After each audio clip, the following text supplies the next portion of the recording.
Sébastien, dirigeant d'Idées de Ville. Alors, comment on peut écrire des plans locaux d'urbanisme comme des codes qui tout à la fois protègent et créent les possibilités de bâtir? Vaste chantier.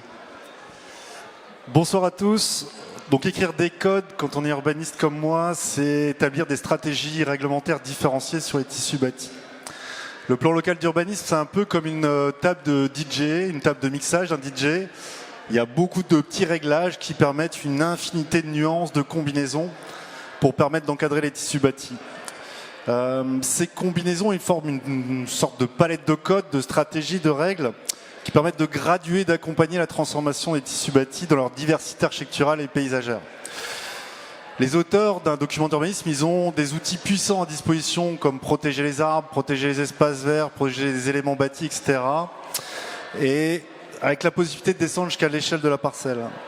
On peut également coder des gabarits associés à des règles qualitatives, défensives, positives pour chacun des tissus bâtis en fonction de leurs caractéristiques et des principes d'évolution qu'on a retenus pour eux.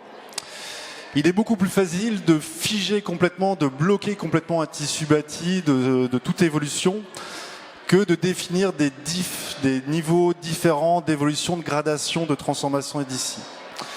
C'est un tissu qui a un travail qui nécessite une connaissance approfondie des tissus bâtis, de leur morphologie, de mesurer les effets de la règle qui est proposée avec les dynamiques du marché, en tenant compte de la réalité sociale du foncier.